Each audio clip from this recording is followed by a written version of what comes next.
So we are in Kuala Lumpur today. This is where we stayed last night, but actually we're going to be heading out back into the jungle today, about an hour outside of Kuala Lumpur, looking for some more natural slides, some nice waterfalls.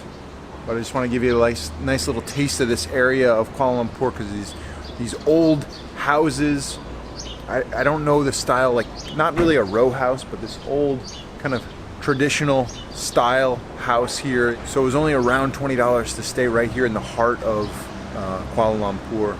Really interesting old part of the city, right near some modern malls and some downtown shopping. So excited to get out of the city. It was nice to check it out a little bit yesterday, but now headed back into the jungle as I wave my socks around.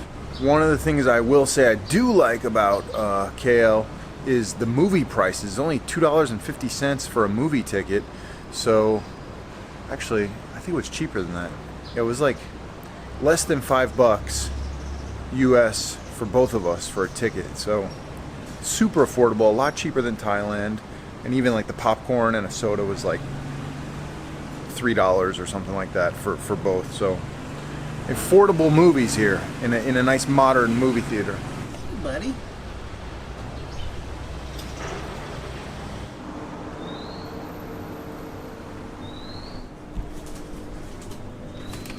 So because Malaysia has 3 different unique ethnic groups, you got the Malays, the Chinese, and the Indians, it does an interesting influence on the food. So oftentimes you'll get variations or blends of Malay, Indian, and Chinese in different configurations. So it makes Kuala Lumpur and Malaysia a very good place to get food. But oftentimes I'm a little confused as to what I'm ordering, and sometimes it's a little tricky to make sure you're getting vegetarian or vegan, so you just need to take a little extra effort. And when you're super hungry like I am right now, because it's noon and we just left the room and we haven't had breakfast yet, I'm just eager to eat whatever I can get my hands on. These food courts in the malls, even the high-class malls, have really inexpensive food courts. This restaurant is actually owned by the people we're staying with, so figured we'd check it out for breakfast / lunch today. And we just got some fried rice and a tofu potato thing, I'm not sure what it is. Also got some coffee because I'm feeling pretty low energy today after the recent jungle adventures with leeches and stuff. Hopefully not going to be too many leeches today. I have reached my limit. I've reached my limit of leeches, and we are taking off tomorrow for Borneo. There's going to be even more jungle adventures out there, probably a lot more leeches, and it'd be nice to have one day without leeches. Wouldn't you agree, ma'am? I didn't agree to be in this video. No, you're in it. No. Ma'am, would you prefer not to have leeches today? Preferably, but I will brave it for the water slide. Oh, wow. Oh, someone is not scared of leeches all of a sudden. What a new development. I just don't like, oh God, I feel like they're biting me now at the mention. Okay.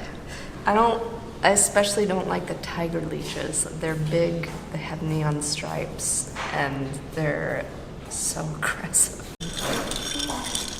We're gonna pop it on. That's what I'm talking about. Fried shallots. Yeah. So this is like a tofu potato rendang, something like that. And it's basically like a curry, similar to an Indian, or similar to a Thai curry. It's very coconut milk based, gingery. That's what I mean about the food.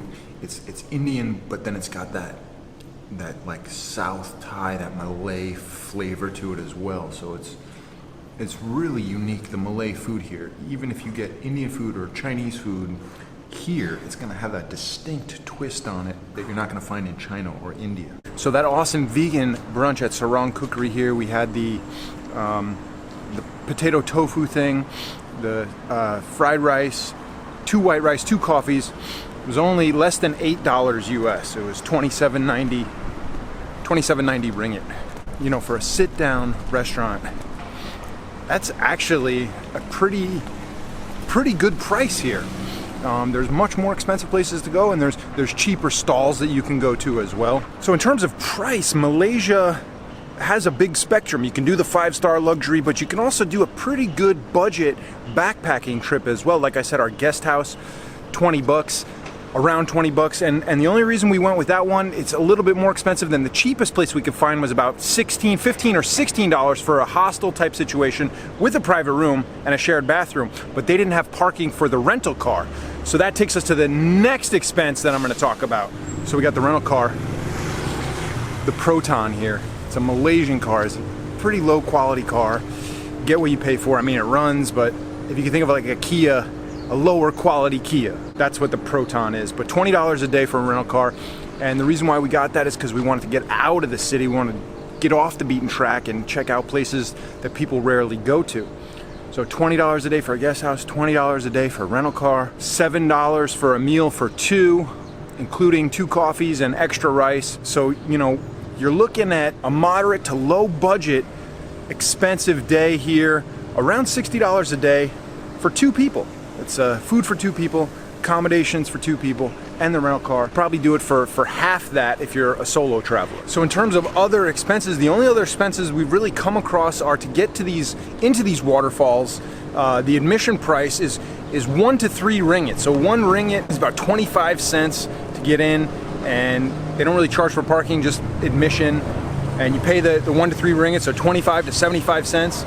You can get into the waterfall, you can slide it, you can jump it, whatever you can do safely. And that's really what we've seen. You know, they have some hop on, hop off buses as well, some guided tours, but you know, we like to do things ourselves, and if you keep it simple, do it yourself, you can do it for super cheap here. Like I said, they have luxury, you can do 5-star all the way, but you can also do it super cheaply as well.